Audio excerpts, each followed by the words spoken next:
3 वर्ष के हो गए और जैसे ही 3.5 वर्ष के भये महाराज, मानो जैसे उनके शरीर में स्प्रिंग एक्टिवेट हो गई हो। इतना ऊधम मचाते हैं, इतना ऊधम मचाते हैं, पूरी गोकुल की नाक में दम कर रखा ठाकुर जी ने। यशोदा मैया ने लाल जी को नूपुर पहना रखे। सवेरे जैसे ही ठाकुर जी उठते हैं, नूपुरों की आवाज आती है तो यशोदा मैया तुरंत रसोई घर से दौड़ के जाती है लाला के पास। लेकिन ठाकुर जी इतने चतुर हैं, यमुना तट पर जाते हैं और नूपुरों में बालू भर लाते हैं कि कल नूपुर आवाज नहीं करेंगे, सुबह उठ के हम घर से भाग जाएंगे कहीं और, मैया को पता ही ना चलेगी। ऐसा उधम मचा में अब ठाकुर जी वो लीला कर रहे हैं जिस लीला पर देवताओं को भी विश्वास नहीं हो रहा है। ऐसी लीला ठाकुर जी कर रहे हैं कि किसी को भरोसा ही नहीं हो रहा कि जगत नियंता जगदाधार ये कर सकता है। बोले ठाकुर जी क्या करते हैं? बोले ये मत पूछो क्या करते हैं, यूं कह रहे हैं क्या नहीं करते। जो माता पिता अपने बालकों को बहुत ऊधमी समझते हैं, बहुत बड़ी कृपा है ठाकुर जी की कि आपके घर ठाकुर जी जैसे ऊधमी बालक नहीं है। ऊधमों के सिरमौर हैं ठाकुर जी। कैसा ऊधम मचाते हैं?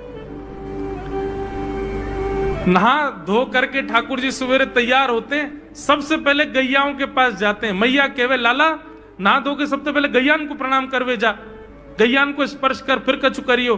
ठाकुर जी गैयाओं को प्रणाम करने जाते हैं। जैसे ही देखते हैं कि कोई गैया बैठी है, सो ठाकुर जी कहें अरे मैया या गैया को आलस आ गयो, या को आलस दूर कर दूं।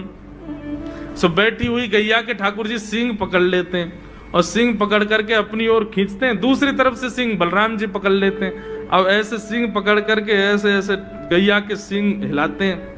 अब बैठी रहती गैया थोड़ी देर तो कोई बात नहीं, जैसे जोर जोर से हिलाना प्रारंभ करते हैं सोई गैया खड़ी हो जाती है। और जैसे गैया खड़ी होती ठाकुर जी लटक जाते हैं सींगों से।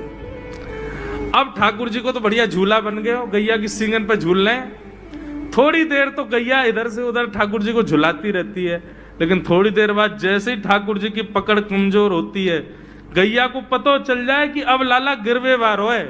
सो गैया भी इतनी चतुर कि वो गोबर में ही जाके खड़ी हो गए। ठाकुर जी के नेक आगे को चल, मैं गोबर में है जाऊंगा। गैया के ना अब तो मैं यही खड़ी रहूंगी, तुम गोबर में ही गिरो। और सो ही ठाकुर जी को हाथ छूट जा, मैया मैया बचाइयो, देख जे गैया मुंह को गोबर में फेंक रही है। अब मैया जब तक बचावे आवे तब तक तो लाल जी के हाथ छूट जाएं और ठाकुर जी गले गले तक गोबर के ढेर में जाके गिर जाएं।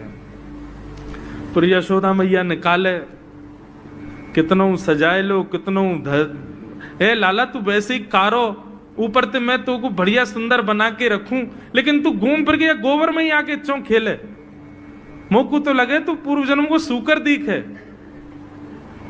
ठाकुर जी मन मन मुस्कुरा रहे, हाँ मैया जे बड़ा भगवान को अवतार भयो ना, जाने पृथ्वी की रक्षा करी हिरण्याक्ष से। भैया बोली हाँ वो मैं ही तो हतो, मैं जय जय हूं मैया, वो बड़ा भगवान ही जय जय, वही जय जय तेरे यहाँ लाला बन के आयो है। यशोदा मैया के बातन ने मत बनाए कर, नेक नेक बड़ो है क्यों बोलो सीखो, ऐसी बात बनावे, जय जय बोले अपने आप पे, ना वे धोवे है ना है, मोह पहुंचे ना है, मैं जय जय हूं।